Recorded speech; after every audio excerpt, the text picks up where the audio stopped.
Thank you, Mr. Chair, and through you, thank you to our witnesses for joining us.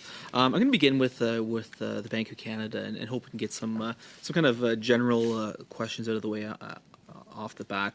Was reviewing kind of what is currently there in terms of treasury bills and domestic marketable bonds, and my understanding is treasury bills about 276 billion outstanding, and about a little over $1 trillion in terms of bonds.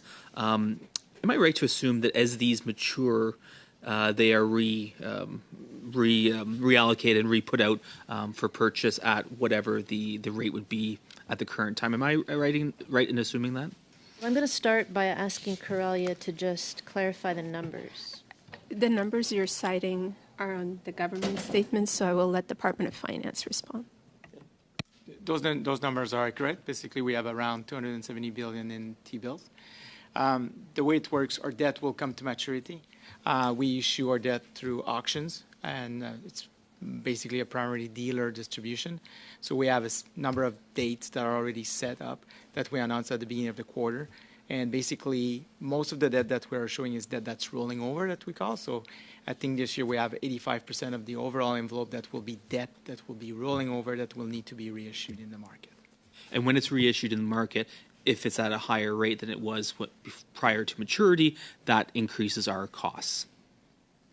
Of course, like it will be issued at market rate. So depending on where the rate is, and that will depend, like that will impact the interest, the debt charges that we'll have on that debt.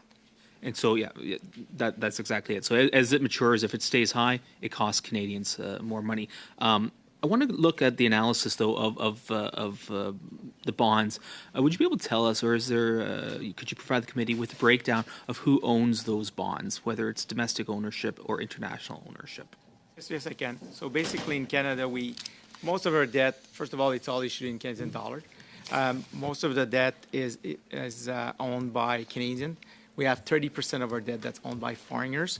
When we compare this share to other countries, other G7 countries, we're in the low range, which is really positive for Canada.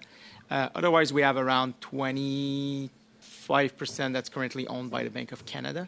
The rest of it will be owned by institutional investors through basically savings that individual Canadian will put in banks and basically be funneled through the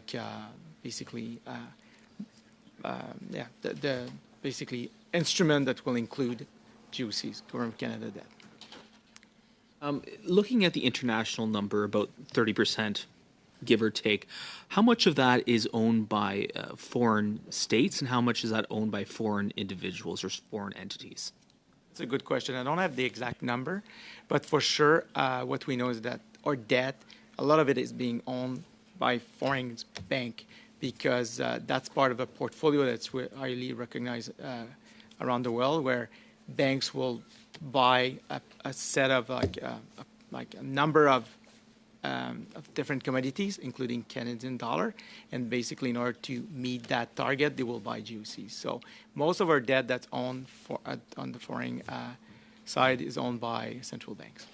Would you be able to give us a not today, but provide the committee with a breakdown of that, which entities own that foreign debt? We could try, but one thing that you should be aware is once we issue our debt through the primary market, it's distributed like in the secondary market. So we don't know exactly who owns our debt. There's data that are available through Statistics Canada. That's what I've been able to provide you. So I can validate if there's more information available, but I don't think we'll be able to provide a disaggregated number on this. I appreciate that. Anything you can provide, that'd be useful for my own personal interest.